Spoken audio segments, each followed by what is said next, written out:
कहानी के शुरू में हमें एक वीरान दुनिया दिखाई जाती है। दुनिया के बहुत से लोग किसी वबा की वजह से मर चुके हैं। जिस इन्फेक्शन ने इंसानों को मारा था, जानवरों पर उस इन्फेक्शन का कोई असर नहीं था। अब सड़कों पे ट्रैफिक नहीं रही थी, फैक्ट्रीज बंद हो गई थी। काफी अरसे तक पोल्यूशन न होने की वजह से नेचर ने अर्थ को दोबारा से जिंदा कर दिया था। हर तरफ हरियाली फैलने लगी थी, इसीलिए जानवर इस एनवायरनमेंट में बहुत ही आराम से जिंदगी गुजार रहे थे। और वही कुछ लोग इस अर्थ पर अब जिंदा है जो सर्वाइवल जानते हैं। चंद इंसानों में से हम एक इंसान एडी को भी देखते हैं। वो बचपन से ही अपनी मॉम के साथ रहता था, पर वबा की वजह से उसकी मॉम भी मर गई और वो सर्वाइव इसलिए कर पाया क्योंकि उसके अंकल बचपन से ही उसे सर्वाइवल वाली बुक्स भेजा करते थे और उन किताबों की वजह से ही आज एडी सर्वाइव कर पा रहा है। वो अब अपने घर में नहीं रहता क्योंकि उसका घर एक कबाड़ बन चुका है। सिर्फ उसी का घर नहीं, यहाँ पर हर चीज ऐसी ही खराब हो चुकी है। वो अपने घर के बाहर एक छोटे से बंकर में रहता है। उसके पास खाने पीने का कुछ सामान तो है, लेकिन ये ज्यादा लंबे अरसे तक नहीं चलने वाला। इसीलिए वो हर रोज अपनी साइकिल पर बैठकर आसपास के इलाके में खाने और जरूरत का सामान ढूंढने के लिए जाता है। और इस काम के दौरान घरों के अंदर डेड बॉडीज का मिलना उसके लिए आम बात हो चुकी है। एडी भी अपने इलाके में रहने वाला एक अकेला इंसान है और उसने अपना सारा इलाका छान लिया है। उसके इलाके में उसकी जरूरत का सामान जैसे अब खत्म हो चुका है। उसके पास सिर्फ एक साइकिल है। वो ज्यादा दूर भी नहीं जाना चाहता क्योंकि उसे डर है कि अगर दूर जाने पर उसे कोई इंसान मिल गया तो शायद वो भूख के मारे उसे ही न मार कर खा ले। एडी बेचारा अपनी जिंदगी से बहुत ज्यादा बोर हो चुका था। वो टाइम पास करने के लिए मोबाइल भी नहीं चला सकता था क्योंकि दुनिया में बिजली भी नहीं रही थी और ना ही बिजली बनाने वाले रहे थे। उसके पास जितनी किताबें थी उसने सारी पढ़ डाली थी और अब वो अपना टाइम पास करने के लिए गार्डनिंग करता है। काफी मेहनत के बाद वो थोड़ी सी सब्जियां उगा पाया था और इसीलिए वो बहुत ज्यादा खुश था। रात में वो चांद के नीचे लेटा होता है कि अचानक उसे कुछ अजीब आवाजें सुनाई देती हैं। वो डर कर अपने बंकर के अंदर वापस चला जाता है। सुबह होने पर रूटीन के मुताबिक उसने अपनी साइकिल ली और वो जरूरत के सामान की तलाश में निकल गया। उसे एक घर की छत पर छोटा सा सोलर पैनल मिला, जिसे देख वो बहुत ज्यादा खुश हुआ। वो उसे घर लेकर आता है और उससे अपना फोन चार्ज करता है। फोन चार्ज होने के बाद वो गाने सुनता है, मजे करता है, जितना मजा वो कर सकता था। इसके बाद वो फोन में ही अपनी मॉम की वीडियो देखता है और बहुत ज्यादा उदास हो जाता है।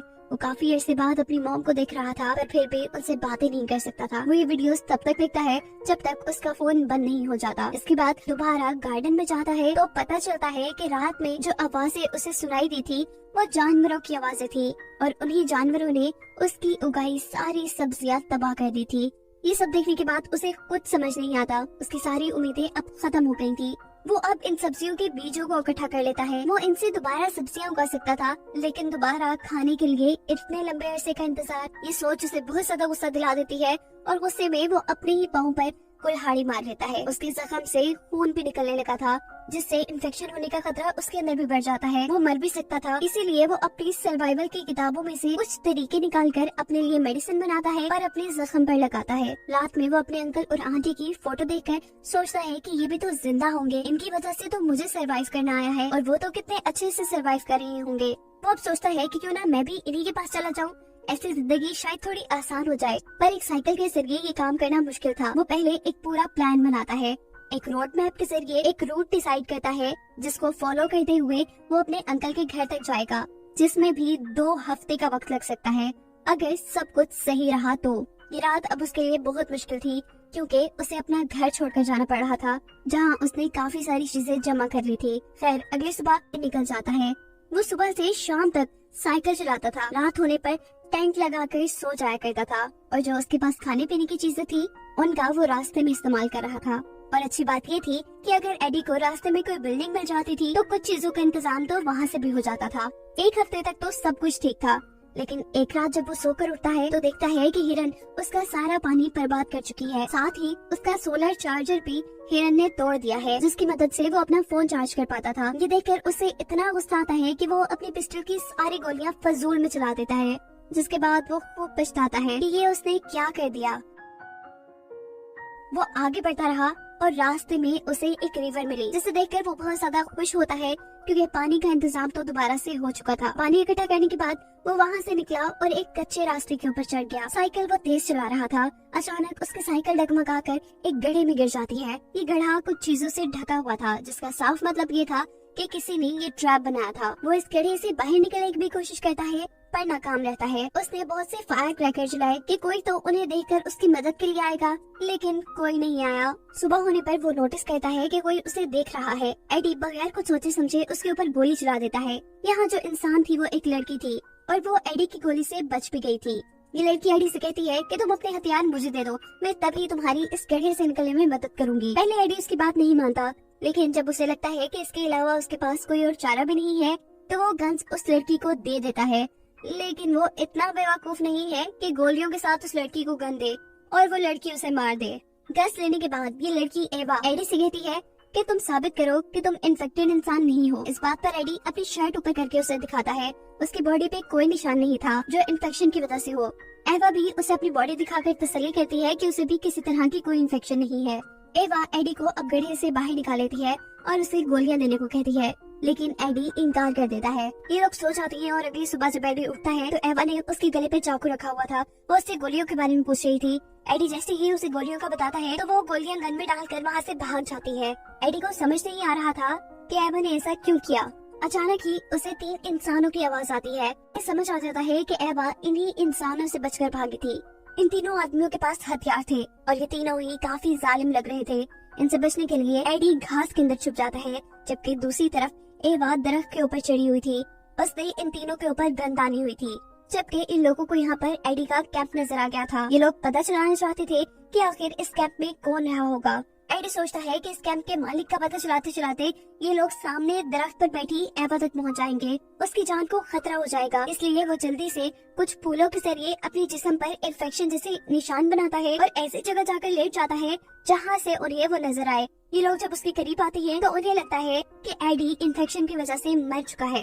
यानी एडी का प्लान वर्क कर गया था। अब क्योंकि इन आदमियों को कैंप के बारे में पता चल चुका था, इसीलिए ये लोग वहाँ से चले गए। एडी और एवा ने दोबारा अपना कैंप लगाया और यहाँ एडी को पता चला कि एवा प्रेग्नेंट है। वो एवा से उसके हस्बैंड के बारे में पूछता है, जिस पर वो बताती है कि वो मर गया। ये लोग उन आदमियों से बचने के लिए खंडर में छुप जाते हैं, जबकि वो आदमी इन लोगों का खाना खा रहे थे।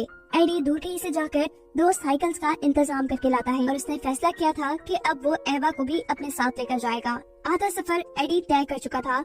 अब अंकल के पास जाने में उन्हें सिर्फ 1 ही हफ्ता लगना था, लेकिन एवा उसके साथ जाने को तैयार नहीं थी, क्योंकि उसके मुताबिक एडी के अंकल जिस एरिया में रहते थे वो एरिया बिल्कुल सेफ नहीं था।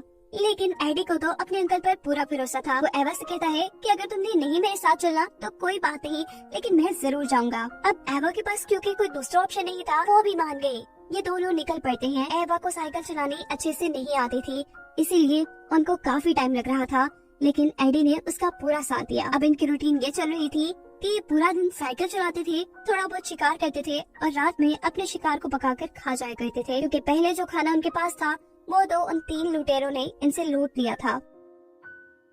लेकिन एडी अभी भी खुश था, क्योंकि एटलीस्ट उसे एवा की शक्ल में एक साथी तो मिल गई थी। एडी एवा को पसंद करने लगा था, इसीलिए उसे अब सब कुछ काफी खूबसूरत लग रहा था। पर वो इस बात से अनजान था कि वो 3 बुरे आदमी अभी भी इनके पीछे पड़े हुए थे।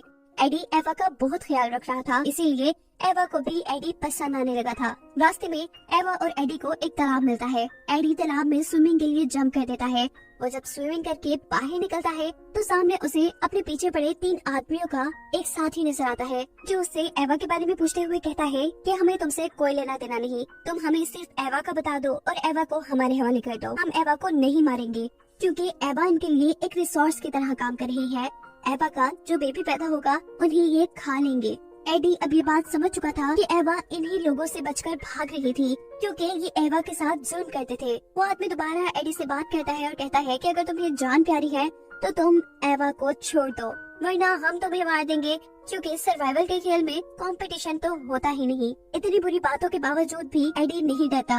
वो एवा को लेकर अपनी मंजिल की तरफ बढ़ता रहता है और फाइनली कुछ दिन के सफर के बाद वो लोग अपने अंकल के घर पहुंच जाते हैं। एवा यहाँ पहुंचकर बहुत ज्यादा खुश थी, क्योंकि अब उसे सोने के लिए एक बेड मिल रहा था और खाने के लिए कुछ खाना। लेकिन यहाँ एडी काफी परेशान था, क्योंकि उसे अभी तक घर पर उसके अंकल नहीं नजर आए थे। वो जब घर से बाहर निकलता है तो उसका डर सच में बदल जाता है। उसके अंकल भी मर चुके थे और घर के बाहर उनकी एक कब्र बनी थी। उसकी आखिरी उम्मीद भी मिट जाती है। उसने तो अंकल के ही भरोसे उन तीनों आदमियों से दुश्मनी मोल ली थी। एडी अब इन सारी बातों को लेकर उदास और परेशान हो जाता है। वो एवा के पास जाता है और उन आदमियों की सच्चाई पूछता है। एवा इस वक्त पर कुछ नहीं छुपाती और उसे बताती है कि जब उन तीनों का भाई उसके साथ ज्यादती कर रहा था तो वो उसे मारकर भाग गए। ये तीनों उनका पीछा करते रहे, लेकिन एवा ने एडी को कुछ नहीं बताया और इसीलिए इन दोनों के दरमियान एक लड़ाई हो जाती है। एवा रोती रह गई और एडी अपना को सामान लेकर घर से बाहर चला गया, जहाँ अब उसका सामना उन तीनों आदमियों से हुआ। वो तीनों आदमी एडी के ऊपर गन तानकर उससे कहते हैं कि तुम एवा को हमारे हवाले कर लो। अगर तुम चाहो तो हम एवा को शेयर भी कर सकते हैं, क्योंकि ये इस नई दुनिया का नया रूल है। पर एडी इनके गंदे इरादों में नहीं मिलना चाहता था। वो अपनी जान बचाने के लिए यहाँ से भागता है और भागने से पहले हवा में एक गोली चला देता है ताकि एवा जाग जाए और अपनी जान बचा ले। यहाँ एडी जो भागने की कोशिश कर रहा था, एक आदमी उसे पकड़ लेता है और इससे पहले कि वो एडी को मार देता, पीछे से कोई आकर इस आदमी को ही मार देता है। एडी की आंटी थी। अब बचे थे दो आदमी, जिनमें से एक एवा के पास पहुंच गया था और दूसरा इनको मारने के लिए इनकी तरफ भाग ही रहा था कि दरमियान में वो आंटी के लगाए एक ट्रैप के अंदर फंस जाता है और बेचारे की वही मौत हो जाती है। अब एडी और एडी की आंटी एवा को बचाने के लिए उनके पास जाती है, लेकिन दूर से एवा के पास खड़ा बुरा आदमी इनके ऊपर गोली चला देता है, जो एडी की आंटी के शोल्डर में लग जाती है। वो आदमी एक और गोली चलाकर एडी को न मार दे, एडी वहाँ से भागता है और मौके का फायदा उठाकर ये आदमी एवा के ऊपर अपना गुस्सा उतारने लग जाता है। वो उसके पेट पर जोर जोर से टांगे मारता है। एडी जो छुपा हुआ ये सब कुछ देख रहा था, वो अब थोड़ा सा शोर मचाकर इस बुरे आदमी का ध्यान भटकाता है और मौका पाते ही एवा पीछे से एक तीर मारकर इस आदमी का कत्ल कर देती है। फाइनली सारा खतरा इनके ऊपर से खत्म हो जाता है और ऐसे एडी, एवा और उनकी आंटी एक फैमिली बनकर एक साथ रहना शुरू कर देते हैं और ये कहानी यहीं पर खत्म हो जाती है।